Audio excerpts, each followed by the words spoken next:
Welcome back to Leeds Lately. Today's video is going to be another transfer video, but this time it is going to be a little bit different. What I've done is I've gone through all the list of free agents on Transfermarkt, the global transfer market website, and had a look at who I think realistically might be somebody that we can go out and get for Leeds and somebody who would also help out the squad. So first thing to do is make sure you hit that button that just came up.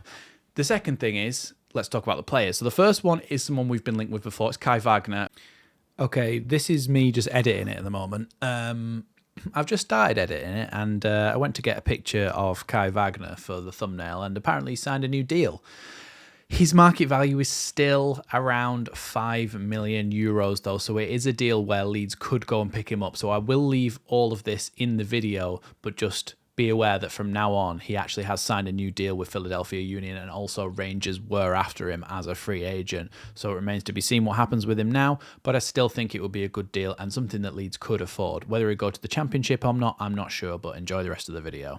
Most recently at Philadelphia Union in the MLS, but he is now a free agent and somebody who I still think could probably do a good job for Leeds United. Now, when we look at his statistics, you'll see that on screen now. His assists, 0.26 per 90, 97th percentile, so top 3% of assists.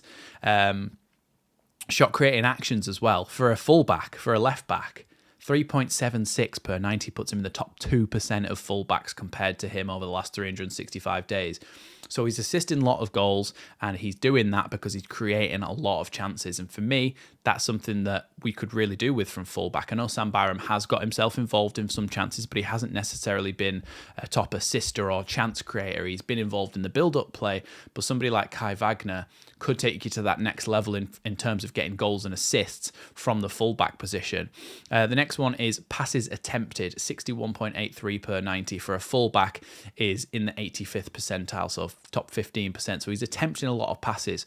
When you look down and you see pass completion percentage, 69.1%, it's the 16th percentile. Doesn't look very good, does it? Doesn't look very good at all. But again, when we talk about these things, it's important to have a little bit of context. That might be in the final third of the pitch where it's a lot harder to make a successful pass. You know that from watching Leeds this season, you've seen that our fullbacks are pretty much high and wide or high and they tuck in. And so they almost play as midfielders most of the time. It's very rare where they get loads and loads of passes in the same game that they can take to their feet, play back to the centre-back. It's not necessarily like that in terms of our back four, so that could be something that he definitely needs to improve, but overall, he's a free agent. Interceptions and blocks is high as well, 1.7 blocks per interceptions per 90 and 1.73 blocks per 90 puts him in the 91st and 94th percentile respectively, and I think that also offers you a good idea of how he is quite good at positioning, getting in the right place at the right time and seeing where to be at the right time, basically, and making those interceptions. So footballing brain as well. So for me, I think it's a no-brainer. Free agent, just get him in. He could really, really help us out, especially because Firpo and Byram are so injury-prone. To have a third option there, although Kai Wagner hasn't had the best injury record himself, to have a third option there, it just increases the percentages of having one of them fit out of three. So that one's quite a realistic one and quite a normal one. This next one is a little bit of a kind of rogue one, but I feel like it would be a clever move and kind of offers you something different. So the next one, before we go into that, just forgot to say Kai Wagner is 26. Joseph Martinez, the 30-year-old. Now, you may have heard of him, you may not. He's played for Atlanta United in the MLS for the last, since 2017. So for the last 7-8 years, he's played for them. And before that, he was at Torino and then in the Swiss league as well. He's a different type of striker, okay? He's not had the most amazing goal-scoring record, but when you look at him over the last couple of seasons, his goals and assists, 7 goals and 1 assist. Last season, the season before that, 9 goals and 4 assists. Before that, 12 goals and 0 assists. In 2020, he only played 1 game due to injuries and things, but in 2019, 27 goals and 3 assists. 2018, 31 goals and 5 assists. 2017, 19 goals and 1 assist. So in his time in the MLS, he's actually been a really sort of prolific goal scorer. He scored a lot of goals over there. He's short, he's a small guy, he's quick, and he likes to play off the shoulder and run in behind, which is not really an option that we have at the moment. That's why Farke has been playing Jorginho up front at times and saying, okay, well, you're a bit quicker, so you can maybe spin in behind and stuff. When you've got Bamford up there, Bamford's really good at the hold-up play. Jorginho's kind of good at the hold-up play and kind of running in behind, but he's not an out-and-out striker, so that you get that issue. I think Peru is more of a finisher, natural finisher, if we were to play him up top.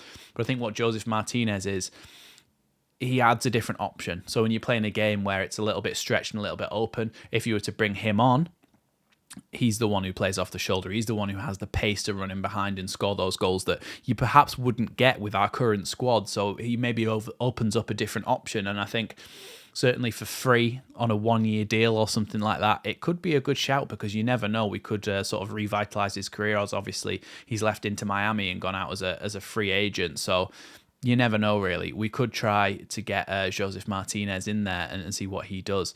But obviously, like I said, that one's maybe a little bit far-fetched, but it's just an idea that I had.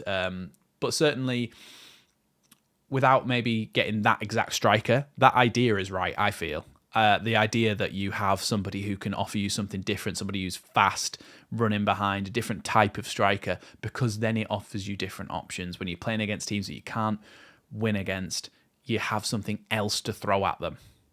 So that's that one. The next one, and the last one for this video, is somebody who we know very well, Anwar Ghazi. 28 years old, was last at Mainz after leaving Aston Villa. The reason we know him so well is because he's played for Aston Villa. He's played against us loads of times in the Championship and the Premier League. The last time he was in the Championship, he performed very well. He knows the league. He knows exactly what to expect. Playing out on that right-hand side, potentially drifting into towards the number 10 role as well. I think he would be a good option, and I think he would probably take it. He's played in the Championship before, so he's not above playing in the Championship, if you will. Some players are a little bit sort of worried about going and playing in the Championship, but if he wants a club and Leeds are willing to take him, he can come in, play on the wing and give us a good option out there. Last time, so in the last 365 days, non-penalty goals, 0.61 per 90, puts him in the 99th percentile for attacking midfielders versus wingers. Shots total, 3.9 per 90. He takes a lot of shots, and that is something that we have been lacking. So I feel like that is something that could be a little bit of a missing piece of the puzzle. His assists, 0 per 90 in the first percentile, so he literally hasn't got an assist in the last 365 days. Maybe that's slightly worrying, but maybe that's slightly skewed by the fact he has been a free agent. He has transferred around from Aston Villa to Mainz in the German league and all that sort of thing. So that can be sort of taken with a pinch of salt. Passes attempted, 37.88. Again, can come down to the system you're playing in. If you're playing in a team that doesn't have that much possession, you're not going to make that many passes. And the pass completion rate is also bad. So that could be something that he needs to improve upon. But with having players around him in a league like the Championship, you've got to feel that will go up, considering it's a little bit of a drop down from the level he has been at. Progressive carries, 3.78, so he's way above average with that one, 65th percentile, sorry. But he's way above average with that, and that bears out in his successful take-ons as well, 2.44 per 90, 79th percentile. So he does like to pick the ball up and run at a player and try and go past them. So that is really good to have, really. Touches in the attacking penalty area, 5.72 per 90, so nearly 6 touches in the attacking penalty area per 90 puts him in the 92nd percentile, so he's up there a lot. He likes to make those third man runs into the box. He likes to arrive late to score, and you can see about that by his goal tally as well. But yeah, I think generally he's a good winger, and it would be a really good winger for the Championship if we could get him on a free. Obviously his tackles and things like that are going to be low, but aerials 1.58 per 90 puts him in the 90th percentile. So he's very good at winning headers, and that's something that we haven't really had too much. If you hang a ball up to the back post, you could actually see him coming in at the back post and actually winning a header and scoring a goal. So that's something that I know Somerville and Dan James both did it in the same game, but I think that was a little bit of a anomaly rather than the rule. So I think Anwar El Ghazi, probably out of these three, would probably maybe be the best option. Maybe somebody who we don't necessarily need as much, but maybe if you were talking about what we need, you'd go for Kai Wagner, an extra fullback in there. But yeah, let me know what you think, because these guys are free agents, so obviously you just have to sign them on a contract and pay their wage, which massively helps with profit and sustainability. And that's why I've sort of looked at this video, is because profit and sustainability is an issue, and it could mean that Leeds can't spend too much in this January window. And if they can't, that is to say that they can take people on a free and only have to pay their wages. So that helps out with that situation, and you could probably get a player that you would have had to pay quite a bit of money for as well. So thanks for watching this one. Thanks for watching Leeds Lately, and I'll see you in the next one.